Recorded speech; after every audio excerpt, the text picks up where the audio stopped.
ভারত শাসিত জম্মু ও কাশ্মীরে বিধানসভা নির্বাচন শুরু হয়েছে আজ।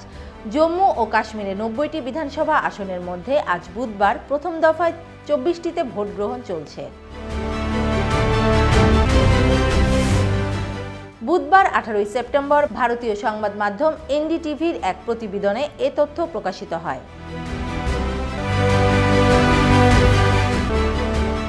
প্রতিবেদনে বলা হয়, দীর্ঘ এক দশক পর প্রথমবারের মতো নির্বাচনে ভোট দিচ্ছেন কাশ্মীরিরা।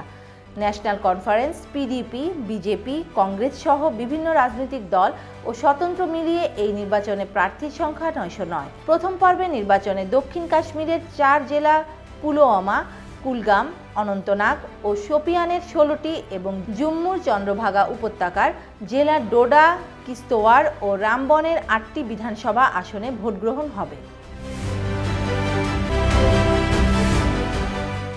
মূলত এক দশক পরে জম্মু ও কাশ্মীরে আবারও বিধানসভা ভোট হচ্ছে। তবে ২০১৪ সালের মতো পূর্ণ রাজ্য হিসেবে নয়।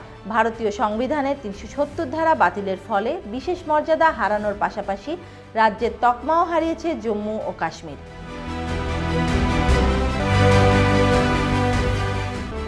ক্ষমতাসীন বিজেপি বরাবরই বিরোধীদের সমালোচনা করে বলেছে, যতই চেষ্টা করা হোক ৩৭০ ধারা আর কোনোদিনও ফেরানো যাবে না।